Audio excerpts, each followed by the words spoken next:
Hi, Dr. Stern here. Today I'm going to share with you my 5 favorite foods to boost potassium. Now, why is potassium so critical to the functioning of your body, and why is it one of my favorite nutrients? Number 1, it's one of the big 3 electrolytes. Along with sodium and magnesium, potassium is so important to almost every aspect of how your body functions. And that's because it regulates body fluids, it regulates nervous system function, and muscle contractions. So almost everything that goes on in your body needs potassium to be efficient, and to make sure that your body has enough, you have to really be watching what you're putting in your body. Now, why is potassium one of the most deficient nutrients out there? And it's a couple reasons. Number 1, if you have too much sodium in your diet, that will actually diminish your potassium stores. Now, the recommended daily allowance for sodium is about 2,300 milligrams per day. Most people in America eat on average 3,500 milligrams of sodium per day. 2,300 milligrams of sodium is only 1 teaspoon of salt, and people get so much more with how we're eating. So, if you have a high salt diet, you are going to be deficient in potassium. Also, there are a lot of people out there that are exercising more now. When you exercise, you sweat, and you lose potassium in sweat.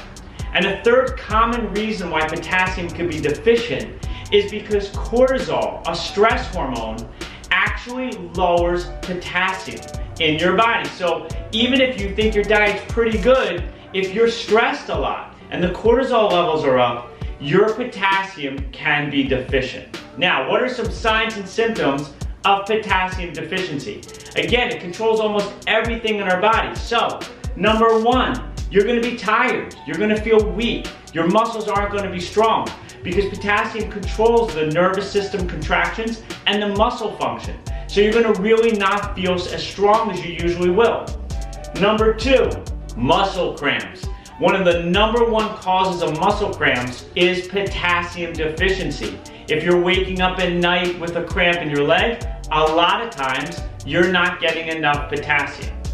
Number 3, insomnia and anxiety. Potassium relaxes the nervous system. It calms the muscles.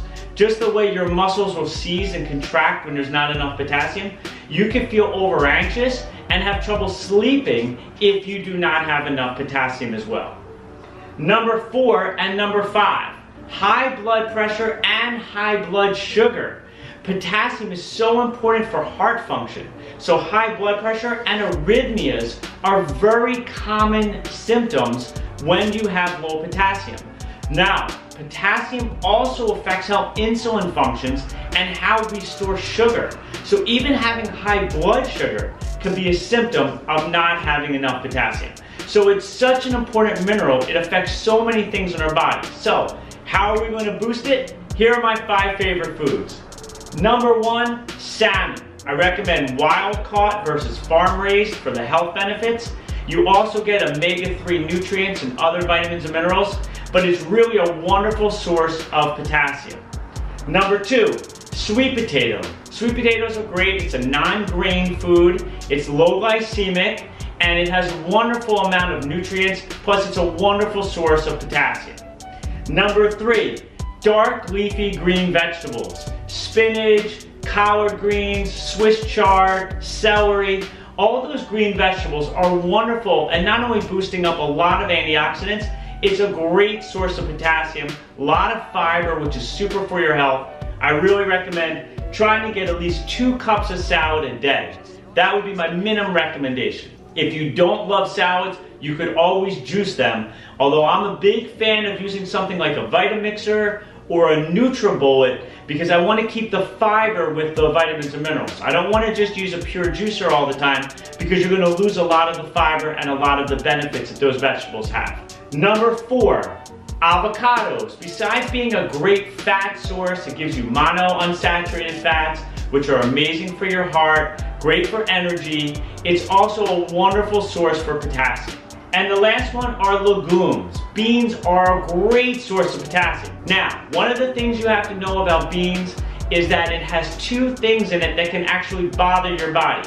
One is called phytic acid, which is stored phosphorus. And what that does is it binds to zinc, magnesium, iron, potassium.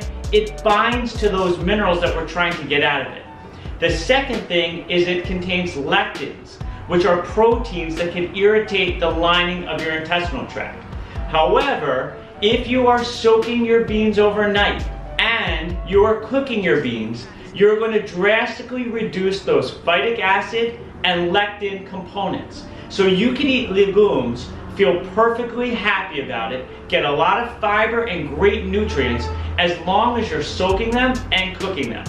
And so therefore, legumes, a great source of potassium, great source of fiber, wonderful nutrition benefits. Just make sure you're soaking and cooking, all right? So those are the 5 foods that I recommend for potassium. A lot of people ask me, what about bananas? Yes, bananas are a good source of potassium. However, bananas only have 300 milligrams of potassium. The RDA of potassium is 4,500 milligrams. So you would have to eat 15 bananas to get the amount of potassium you would need in a day. And plus with the sugar content, for me, it's just not worth it. I would rather stay with the low glycemic carbohydrates, the fish, the green leafy vegetables. That's where I want to go with for my potassium sources. You don't necessarily need bananas. And for people out there who are going for Gatorades or these power drinks, there's only 30 milligrams on average in these drinks of potassium. Now, like I said, you need 4,500 milligrams per day. So if you've been sweating during an hour of exercise, 30 milligrams of potassium is going to do nothing for your body. So it's not necessary to get all that sugar just for the infinitesimal amount of potassium. It's better to have a really healthy diet, drink the water that your body needs, which is half your body weight in ounces, and then your body will function at 100%, all right? I hope this helps. I'll be coming back to you soon with more information and health topics to help you get as healthy as you can be. I hope you have an amazing day.